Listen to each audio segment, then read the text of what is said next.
Je m'appelle Dominique Leclerc, je suis co-directrice artistique et générale de la compagnie Posthumain.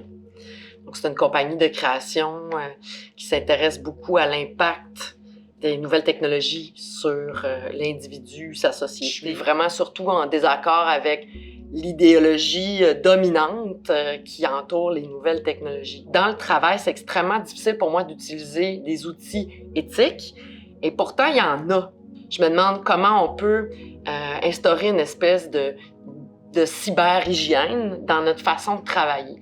Parce que les monopoles technologiques vont, à mon sens, vraiment à l'encontre de tout ce que notre milieu essaie de promouvoir. Tu sais, ces monopoles-là font de l'évasion fiscale, ne respectent pas les droits d'auteur, ne respectent aucune loi, en fait. C'est beaucoup l'idéologie de la pensée libertarienne, du chacun pour soi. Il y a une espèce de menace de notre démocratie, de nos droits.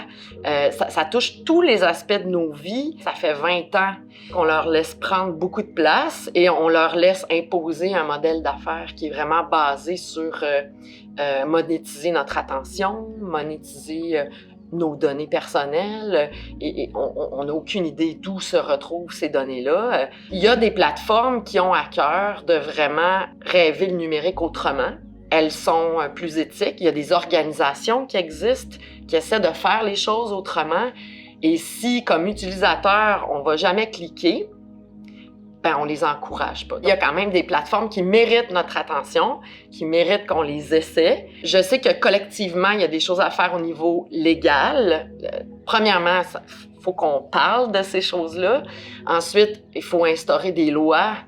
Je pense qu'on peut commencer à rêver vraiment d'avoir des outils qui sont plus en phase avec un vivre ensemble, puis des valeurs qu'on souhaite chérir. Je pense qu'il faut commencer à lever nos drapeaux, puis notre voix, puis exiger plus de clarté aussi dans ce qu'on accepte, exiger plus de transparence. C'est sûr que la pandémie a exacerbé ces questions-là. Je pense qu'on commençait à se questionner, puis là, tout à coup, on s'est retrouvés tous en ligne, à devoir donner des rendez-vous rapidement, à devoir dire « OK, on book ce rendez-vous-là, on se parle mardi, parfait, je t'envoie un calendrier puis je t'envoie un lien de visioconférence. » Mais il n'y a jamais de question à savoir « Je veux-tu vraiment mettre mon horaire, moi, sur Google Calendar? » Moi, je le fais pas. Puis si je te propose une autre plateforme que Zoom, ça se peut-tu?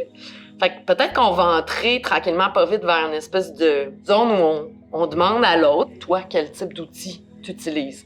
Est-ce que je suis toujours obligée de manger au même restaurant ou on peut se rencontrer ailleurs? On peut aller visiter un resto qui essaie de faire les choses autrement, par exemple, ou qui se rapproche plus de mes goûts. Ce que je trouve déplorable en ce moment, c'est que les gens qui réfléchissent l'éthique ou ces questions-là sont soit dans des universités ou très enfermés, je trouve, dans leur champ de compétences. Et je remarque qu'il n'y a pas tellement de volonté de sortir ça de ces lieux-là. Je me retrouve toujours dans cette posture où on me demande « Mais pourquoi la privacité des données, ça t'inquiète autant? » Mais par exemple, c'est toujours l'exemple que je donne, je le trouve très clair.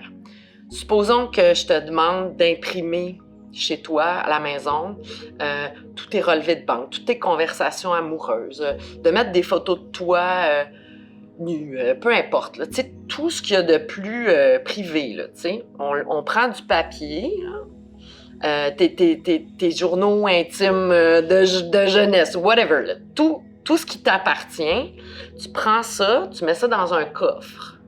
On ferme le coffre, on met pas de cadenas. On va aller mettre le coffre dans la rue. Comment tu vas te sentir? On comprend pas qui a accès, à quel point c'est partagé. Nos données sont accessibles à plein de monde. Puis on fait pas grand-chose non plus pour pas se faire hacker. L'impact environnemental aussi du numérique. Tout cet archivage, c'est extrêmement polluant. Là, à un moment donné, il va peut-être falloir que les compagnies qui cumulent des données, parce que beaucoup de ces données-là ne servent à rien.